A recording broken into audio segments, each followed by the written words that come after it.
Good afternoon, everyone. This is Carrie Barron with Power Up EDU.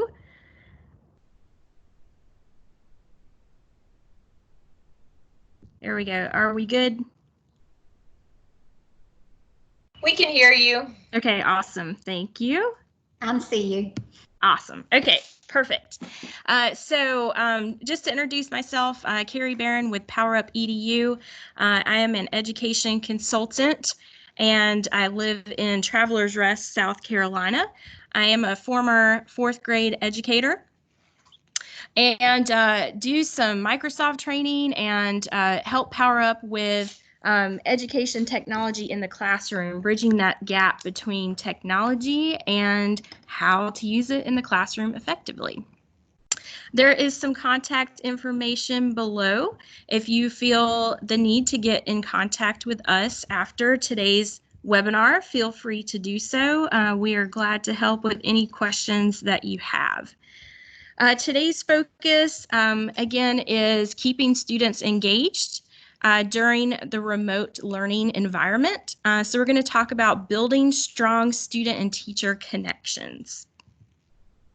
I also have with me on the call two of my colleagues, Gail Lambert and Maggie Phillips. They're going to be monitoring the chat window, so feel free if you have any questions or thoughts during the webinar today, post that in the chat window for us so that we can all see that. And speaking of using the chat window, we are going to start off with a question to get everyone started today. So if you could pick up one new skill in an instant, what would it be? And it doesn't have to be technology related, so be creative.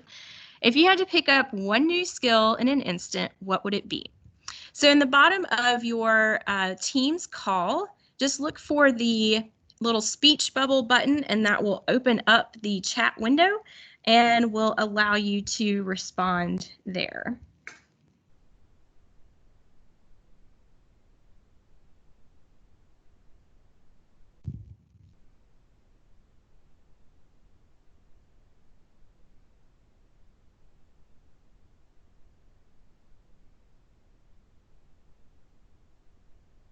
Ooh, I like that answer. The ability to play any musical instrument. Yeah, that would be awesome.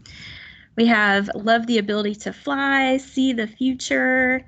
We have a tech question or a tech response, feeling comfortable with Teams for virtual class, photography, very nice. Golf.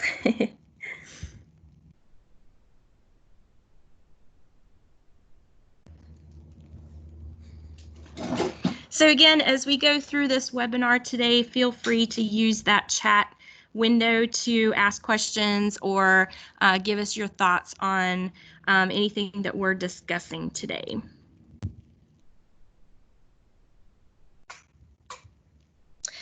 This is the second webinar in our series. This is also going to repeat on Thursday at 10 o'clock. So if you have some colleagues that were not able to attend today with us, please feel free to give them the information to sign up for Thursday's webinar. All right, so let's look at our agenda, what we're going to discuss on our webinar today. We're going to look at how to create a team for your class and different types of teams that you have access to. We're going to look at recording and editing lessons, how to create virtual office hours, how to post assignments and then view the grades on those, a little bit about how class OneNote looks in Teams, and then a few ideas for promoting fun in your remote learning environment and progression as you go to your online classes. And our session is going to last for about an hour today.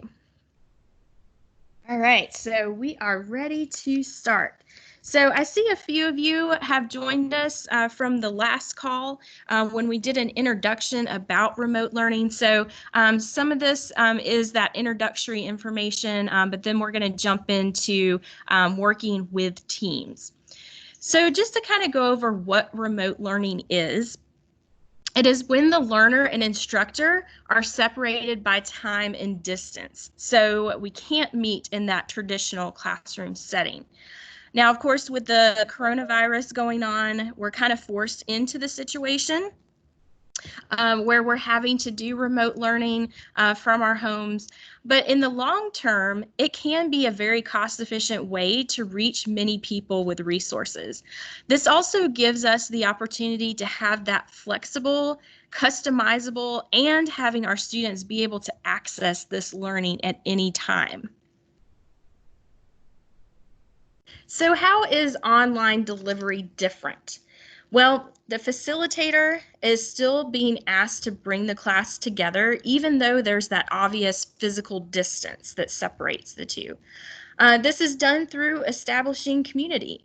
So community is very important, especially in this virtual environment, but the implications can be a little bit different in how that looks. For example, in a classroom, we know to return to our seats, not only because the instructor has asked us to do that, but we see all of our other classmates doing that at the same time. In that virtual environment, we don't really have those social cues in the same way. So the teacher is having to replace those physical cues with virtual cues. And also the content may feel static or distant. So it's up to the teacher to include those interactive and engaging apps for the students. So some of the things that you're going to see today are really going to bring in the students' attention and have them be more engaged in the learning process. Even though it is delivered online, they can still be engaged in that. So let's look at the different types of teams that you can create with Office 365. So the obvious is the teacher is going to create a team for each one of their classes. So if you are an elementary teacher, you would create a team for all of your students and divide it up into channels for language arts, science, social studies, etc. If you are a secondary teacher, you would have a team for each one of your periods, each one of your sections.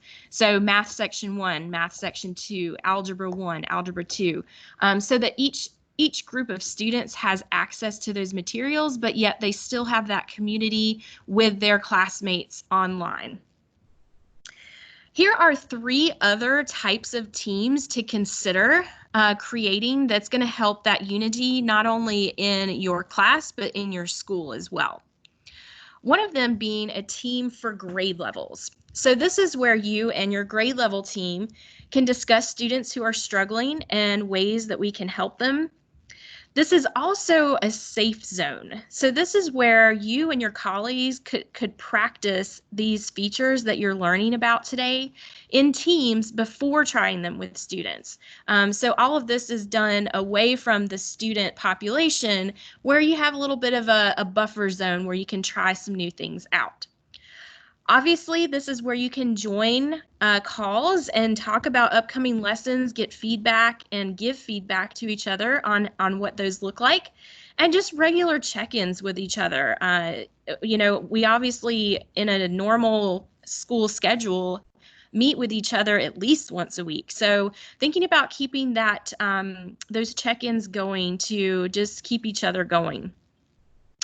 Another suggestion for creating a team is creating a team for each class. And what I mean by that is the class of 2020 or the class of 2021. We still have the students need to feel that connection to each other.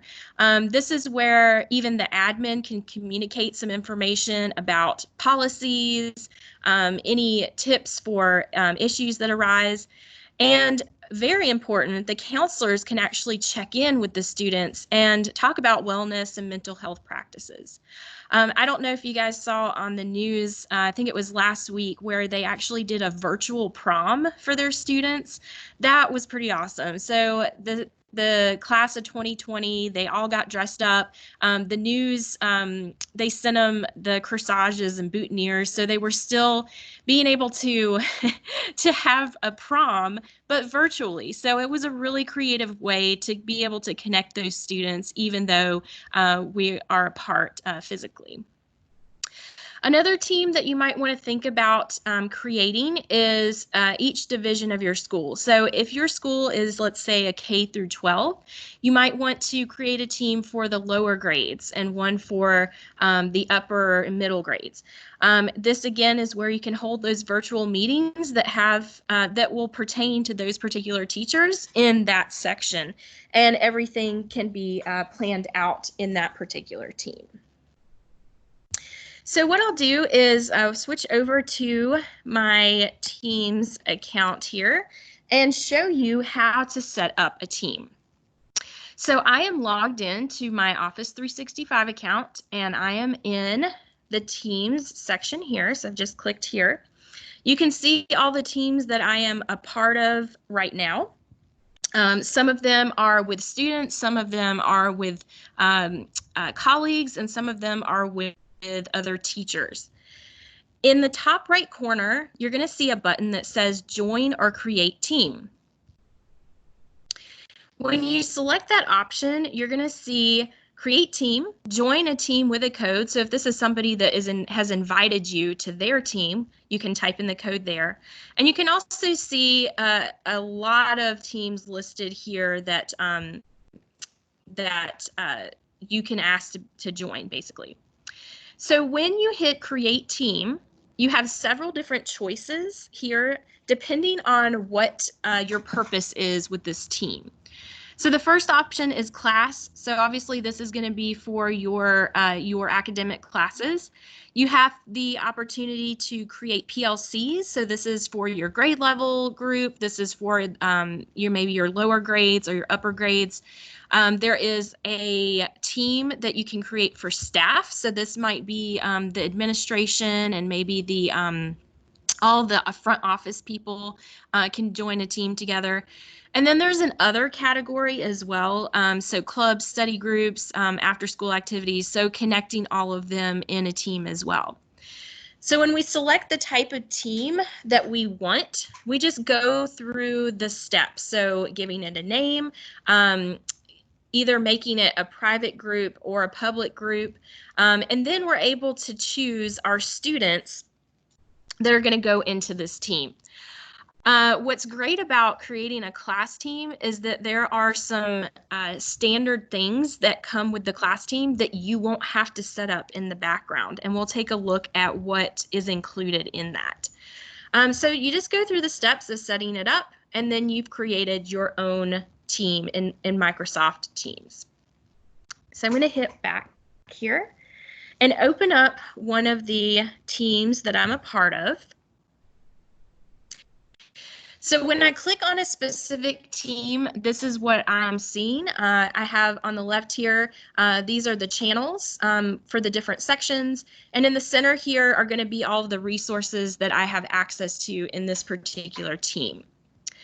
To add a channel to this team, you can see that general is the first one listed. That is by default. So you're always going to have a general tab, and that's where you're going to see posts, files, class notebook, etc.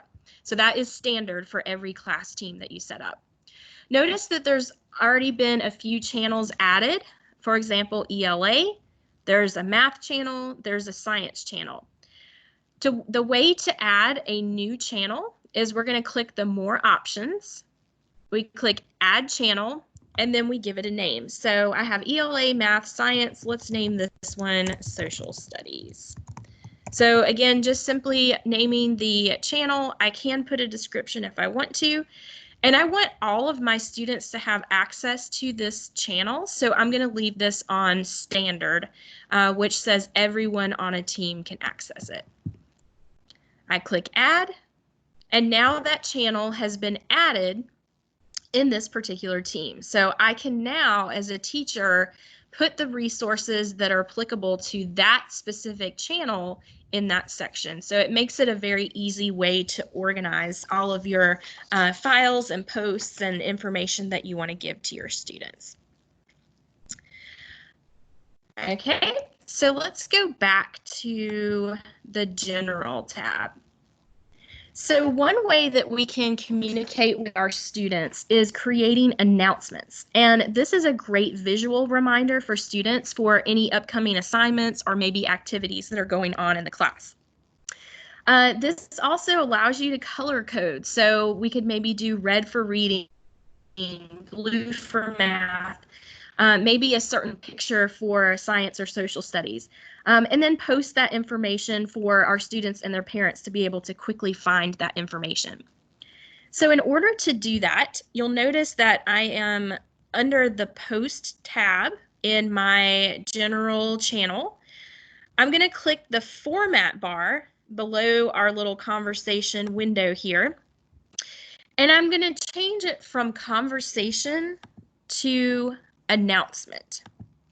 So notice now I can type in headline. So we're going to type in science fun in your backyard. So I want students to be able to go out and explore and find some cool stuff in their yard. So since this is a science announcement, I'm going to change my background to, let's say, our little chameleon friend here. And then, of course, I can add in my subhead and my announcement that I want to have students be able to see. So this is a really easy way to be able to give those quick little announcements for the class or assignments, and it just makes it an easy way for them to be able to find it, since it's color coded and or has that that image related to it. All right, so let's talk about having students join a Teams call. So I'm going to switch over to a math team here. And you will notice that within each team or each channel, there is a Meet button that is going to appear in the top right corner. There is a drop-down menu here that's going to give me two options. I can either say Meet Now, or I can say Schedule a Meeting. If I want to be able to meet with the students in this particular group or class right now, I just click Meet Now. It will ask me to allow to use my camera and microphone. And the window will pop up. This is the front-facing camera in my computer. You can do the video or turn that off. And when you click Meet Now, your window is going to look like the one that you're in right now, accessing that, that meeting. So a meeting does not have to be scheduled. It can be right on the fly. So if you have a student that's, you know what, I don't really get this assignment, is there any way that I can talk to you right now? Yes. So that Meet Now gives you the ability to start that conversation instantly with students. Now, it is also a good idea to record these calls as well so that you have that record saved. Now, it's kind of a little hard to show you in the moment since I'm in a Teams call, but I will show you a screenshot at least of what that would look like. So let me just find that here. So within the call, we all use the chat feature here just at the beginning of the webinar. But when you click the More Options button, you will see Start Recording. So that will be an option that you can click on once you've started your meeting. So that's the option that you'll see. So pretty easy to do that. And then, of course, when it's done recording, we'll look at in just a second how to access those videos once they have finished recording.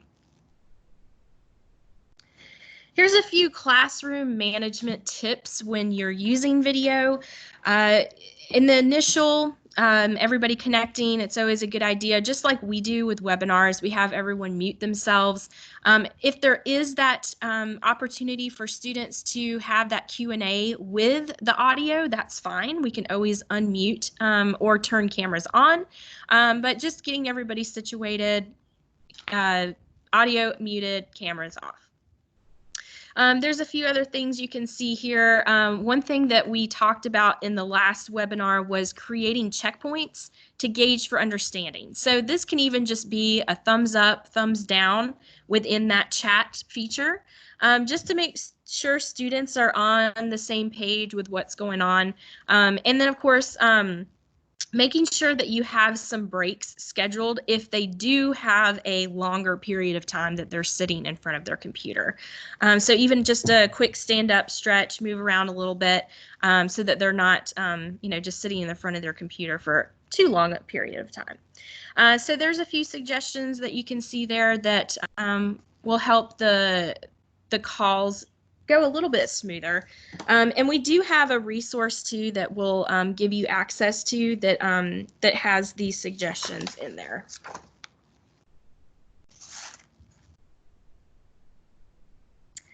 Okay, a few tips for mobile devices. Some students may not have a laptop or a desktop that they can access Teams on. So if they do just have a mobile device, we recommend them actually downloading the Teams app on their phone.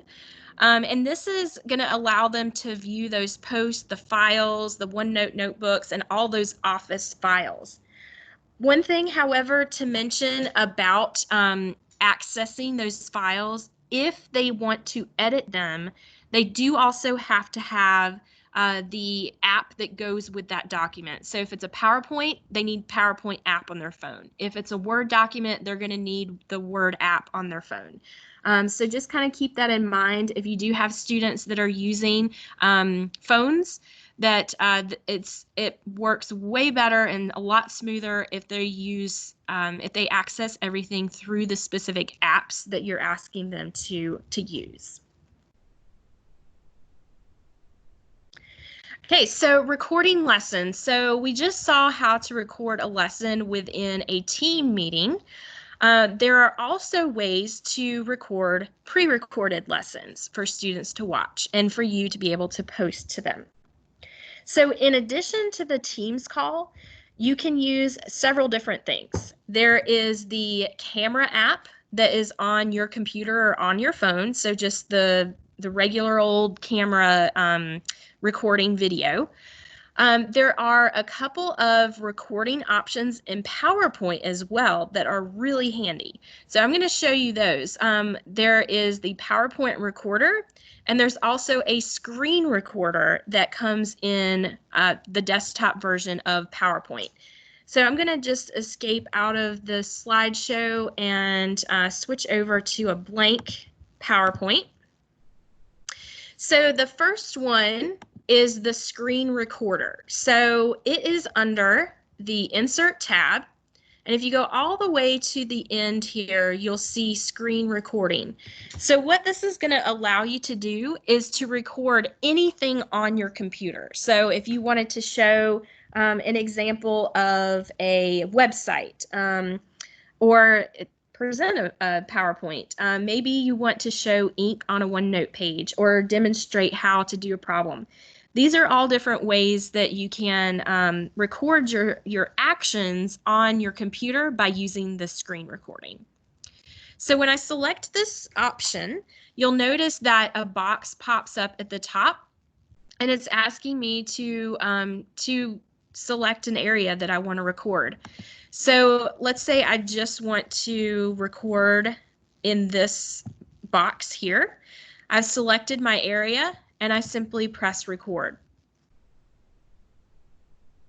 So now I am recording a video or a how-to on this particular problem on my PowerPoint. When I'm done recording, I simply press stop. And now that video is embedded directly into this page on a PowerPoint.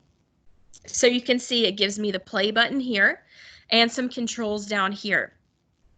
And since I selected that area, you're not seeing all of my computer screen. You're only seeing that area that I've selected. So it's a really great way to not include all of your desktop things that are going on. So it's just recording what's in that specific area. So really simple way to be able to record your screen. The second tool in PowerPoint that is really helpful for recording is going to be under your slideshow options here, slideshow ribbon. You'll see record slideshow, and it gives you two different options. You can either record from the current slide that you're on or record from the very beginning of your PowerPoint. So I'm just going to click on record from current slide. And this is the window that you'll see pop up once you click that. You'll notice that at the bottom we have some inking tools. So if we wanted to actually demonstrate how to do a math problem, for example, we can actually annotate on the screen and it will record that. You also see options for using the microphone. You can turn the camera on as well. So if you did want to have your headshot along with your audio, you can include that if you want to. So when I'm ready, I press record. And now I'm able to record my lesson here. So I'm going to do just a simple math problem here. So 2 goes into 2, 1, bring down the 4, 2, etc. So I have just recorded a little how-to video on how to do long division. I can replay it from here, or if I X out of this screen, you can see that on this particular PowerPoint slide, there is an audio button that is now embedded into this page. So if I click my play button, I'm able to see that particular video and hear that audio that I just recorded from that slide. Using the slideshow recorder, you can record on each slide, but you don't necessarily have to. So if the first couple of slides are just intro slides, you can leave them as is and record only on the slides where you need to show or demonstrate something to your students. So a couple of really easy ways to be able to record your lessons for students to be able to access. So once your video is recorded, there is a way to edit those. If you needed to do just some simple things like editing the description, the title, and maybe even trimming the video, there is what's called Microsoft Stream, is where all the videos are going to go that have been recorded through Microsoft Teams, and that's where you're going to be able to access those. So if you see on my screen here in this channel, this is a recording that I have done just by clicking this Meet Now button. So again, every time I stop a recording, it automatically appears in this posts section. So you'll see the More Options button right beside that recording. And the very first option that we have says Open in Microsoft Stream. It opens a separate tab in my browser here.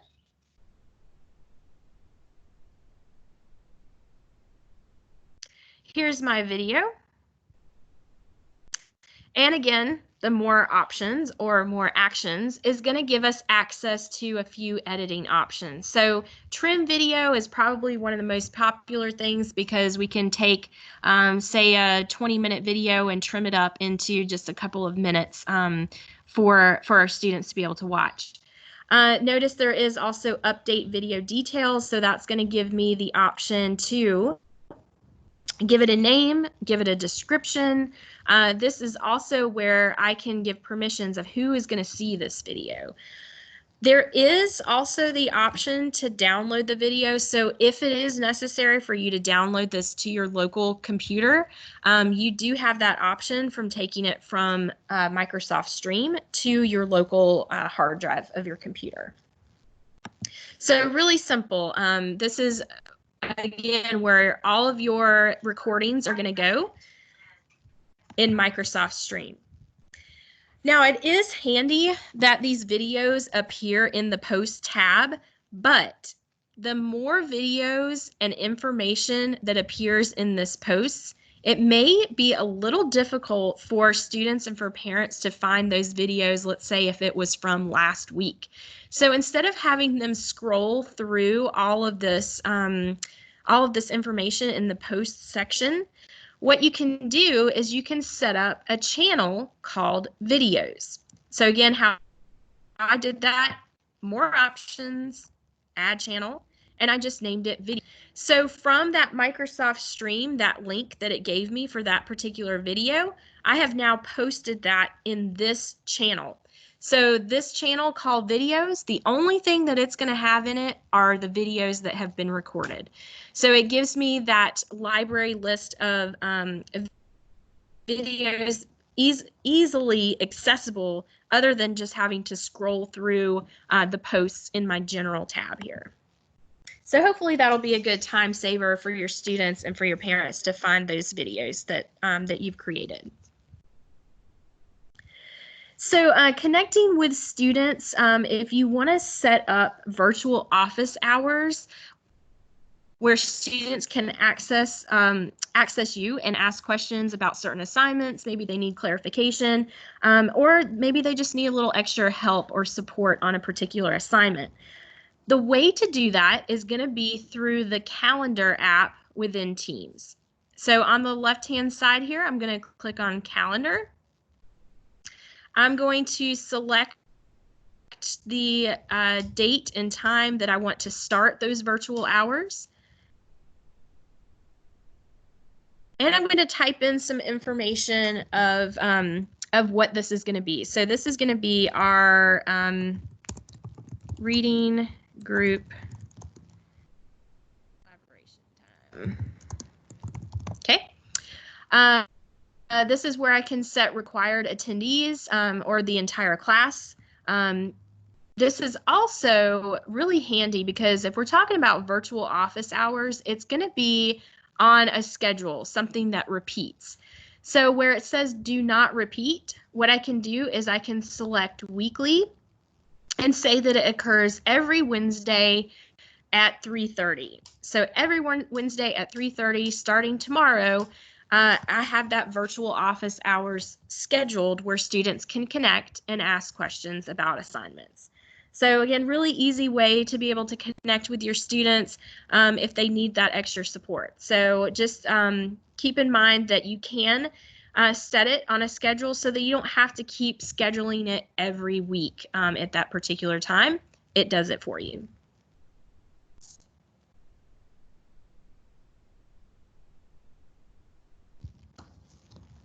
Okay, so let's look at some ideas for gauging the understanding. So we all know what formative and summative assessment is. Here are a few suggestions of some things that you can do to have those assessments as part of your remote learning environment.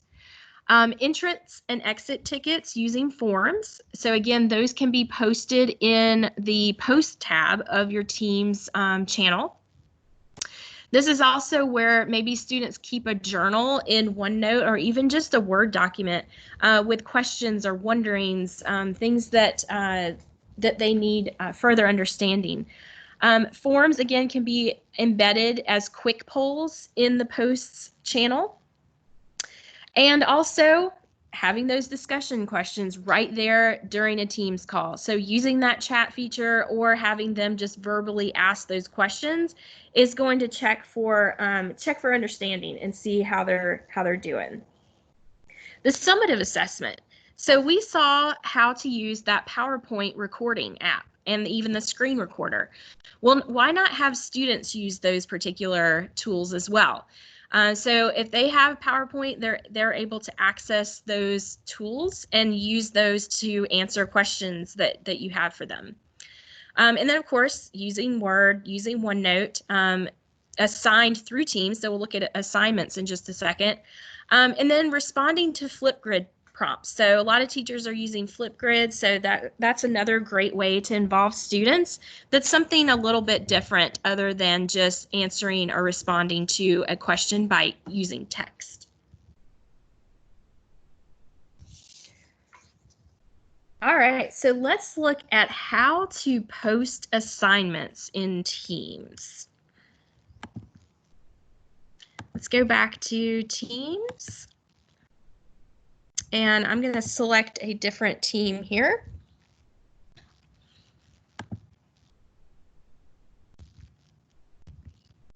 So again, within each team, the general tab is there by default. So the tabs that appear across the top here, posts, files, class notebooks, the next one is assignments. So this is already set up for you to be able to click on it and then add the assignments as needed. So when I select that option, what you'll see are assignments that have already been created, and then I'll show you how to create a new one as well. And the assignments that you can create can either be graded or not. So you can use them for formative assessment or summative assessment. And it looks like it's loading here. Just a second. While that is working on it, again, if you guys have any questions, feel free to use that chat window and post those in there. So assignments, we have, these assignments have already been set up, so it shows me just a little preview of the name. It also gives me how many students out of the total have turned it in. So it gives me just a little preview of the status of those assignments that have already been created. At the very bottom of the screen, I see Create, and I'm going to click on Assignment. This is where I'm going to just follow the prompts it gives me. So I'm going to type in the title. I can type in the instructions. I can also add resources. So this is very helpful because if you have maybe a certain website or a PowerPoint that you want to reference, a Word document, you can add those resources within the assignment. So students aren't having to go to another location to get that. It's right there attached to that assignment when you create it. You also have the ability to have a point value and a rubric added to this particular assignment. And my favorite part is that you can add it not only to the section that you're in right now, but you can even add it to other sections. So if you're a secondary teacher, this is huge. So you create just one assignment and you can distribute that assignment to multiple sections of your classes. You can even also drill down to specific students within that class. So if there is maybe, student 1 through 4 is going to get this assignment, we can differentiate those assignments, maybe level that learning to make it where we can select just that group of students. And of course, the due date and due time. So once this is set up, the students will get a notification through the posts. So you can see it says Math Group Project 2. I click on View Assignment, and this is going to take me to my assignment as a student. So whenever that's created, that's where it will give us that little notification that I need to check it out. Also, you will get a notification as well. So the activity little bell here is always going to keep us updated to when new things have been added or posted. So we can always click there and see the newest resources or things that the teacher has added for us. I'm going to go back to that assignments tab and show you, if we go under create, the other option you have is quiz. And this is actually going to use Microsoft Forms. You can choose from an existing form or create a new one from scratch. And again, forms, you can involve different types of questions. So you can do multiple choice, you can do a short answer, you can do a free response, more of an essay type response, and involve images as well. So that's huge for math teachers to be able to incorporate images in a forms quiz. So you set up the form from there, and again, when that is created, the notification will filter into the post section of that particular class and giving those students giving the students that ability to see and respond to those assignments. Another thing that you'll notice that you have access to within teams, within a class team, I should say, is the class notebook. So this by default is a tab that has been created. And class notebook is, think of it like a digital 3-ring binder. So each student has their own private space where just teachers and that student can access their work. This also has a content library where it's read only, so teachers can share out those handouts without students being able to edit those.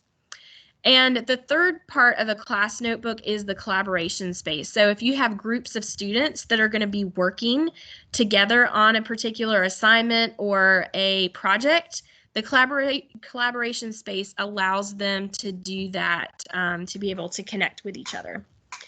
Now, since this is part of teams, all of your students that are a part of that team to begin with are already inputted into the class notebook. So it makes it a very easy transition.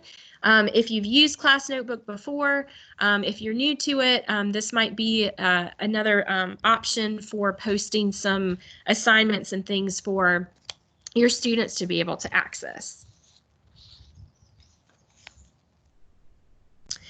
All right, a few other things that we have access to in Microsoft Teams is creating small group channels. So you'll notice that in this particular team that we have set up, we have a small group 1 and a small group 3, and you notice that there is a lock next to them. So what this means is that only the students that have been assigned to this group have access to this section. So the ones that this teacher has created thus far are all accessible by all students. These are accessible for just a small group of students. So how we do that, we click on more options, we add channel, just like we do for another channel, or a public channel, I should say, within this group. So small group 6. Here's the difference. Under privacy, instead of it saying standard, what we're going to set it to is private. We're going to hit next. And now what I have the ability to do is to search for my students by their name and include them in that group. So as I type in the beginning of their name, it will generate a list that I can pick from.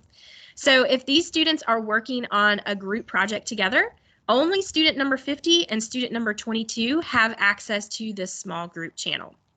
And I was having issues with my setup here yesterday, I'm not really sure. But what's cool about this too is that you can also select maybe a co-teacher or a special education teacher that has access to this group of students as well. Now, because they are part of a segregated group from this full math class, when they hit the Meet Now button, only the students that are part of that small group are connecting. So it's a perfect way for them to meet and work on a project without all of their other classmates being involved in that particular call. So a really great way to be able to do that. Now, we mentioned on the call last week about how you can integrate other apps within Teams. So some other really engaging and fun ways to get students excited about what they're learning. Across the top where you see the tabs, if you click the Add button, this is going to show you all of the apps that you have to choose from that you can include in your Microsoft team with these particular students. So there is Kahoot is one. I know a lot of teachers use Kahoot quizzes to get their students engaged, and it has that just friendly competition that kids love. There's Pear Deck. So if you've used Pear Deck before, this is another great way to engage your students. And I'll just kind of scroll down. I mean, there are tons of options here, lots of different ways to connect with your students and have that interactivity. So whatever your account, your login to get access to Pear Deck or Kahoot or whatnot, it gives you the opportunity to log in, and then now it is part of the tab across the top here that you can have access to and be able to send those challenges to your students in that particular section. So a really great way to add some other things to your teams other than just assignments and grades and things like that. All right, and the last thing that we're gonna talk about and just kind of closing up here is adding a just for fun channel as part of your class. We actually do this at PowerUp EDU. We have a lounge that we can post funny pictures or, wish someone happy birthday, things like that. And this gives students the opportunity to just have fun with their classmates, and for you as a teacher to really have some fun with that as well. So speaking of fun, we're going to use the chat window again. And I'm going to ask you guys a riddle here. Let me go to here we go. So I'm going to see if anyone can figure this out, because I saw this morning. I thought it was pretty fun. So how does the dog cross the river without getting wet? There's a man on one side of the river. His dog's on the other. The man calls the dog, who immediately crosses the river without getting wet and without using a bridge or a boat. So let's see if anyone can figure this out. How does the dog cross the river without getting wet? Anyone have any ideas?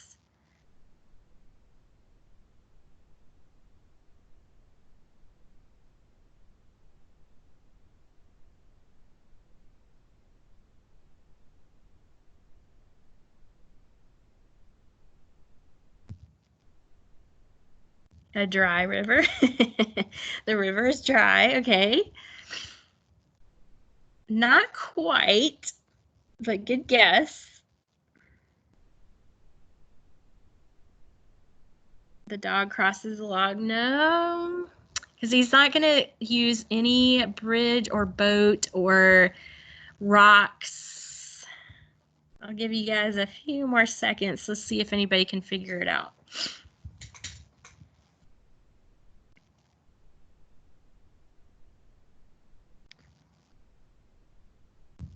And the picture I have on here is a little deceiving, because it's when you see the answer to this, you're going to be like, oh, okay.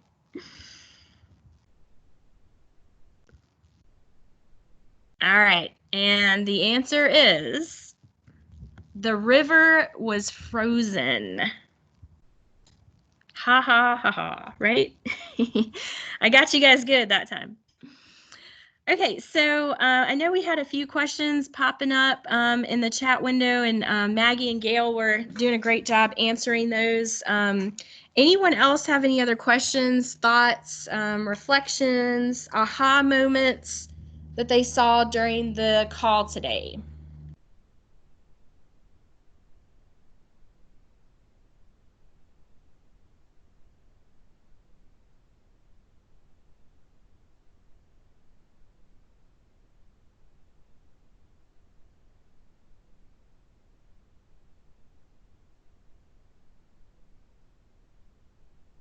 Okay, feel free to keep typing if you're adding a question to the chat window. While you guys are working on that, what's coming next? So our webinar on Thursday, again, is a repeat session. So if you would like to refer one of your colleagues to this session about Microsoft Teams, it is on Thursday at 10 a.m. But just to give you a little taste of what next week's webinar is going to be on, this one I am really excited about. There's some really, really great stuff in this one. So it's going to be on accessibility, special education in the online learning environment. So basically how to support equity. We're going to look at some tools that come with Windows 10 and Office 365, lots of tips to help students in that remote learning environment. So the one next week, Tuesday at 2 o'clock, Thursday at 10 o'clock, we're going to focus on that. So some really exciting and fun ways to get all of your students involved, no matter their learning ability or if they do have a disability. In closing, here is our contact information. Please check out our website, powerupedu.com. We have tons of resources that you can access there. And two, we want to be your training partner company. So this was a on-the-house webinar to kind of get you guys started, but it's definitely something that we want to partner with you, your school, and your district to further that knowledge on using Microsoft tools. So feel free to contact us, reach out to us. If we can have that opportunity, that would be fantastic. Gail is also going to post these particular links in the chat window so that you guys have those instead of just on the screen here. But there is a link to the resources. This is going to show you some how-to videos to review some of the things that we talked about today. There's also a redeem code for the Microsoft Educator community. So you do get credit for this webinar, participating in this webinar today. And if you guys don't mind, before you disconnect with us today, there is a short little survey to fill out to give us feedback on what went great and some improvements that we can make for future webinars and how to connect with you guys. So we're going to get those posted in the chat window for you so that you can just click on the link and be able to access that information.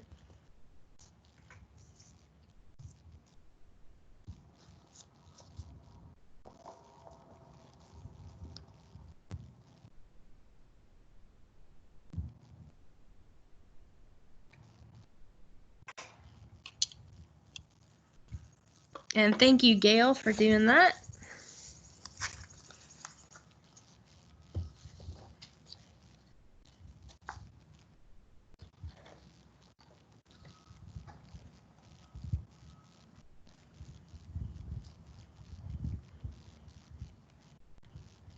All right, again, thank you for joining us today on our remote learning webinar, Volume 2, and I hope to see you guys next week on our webinar about accessibility apps.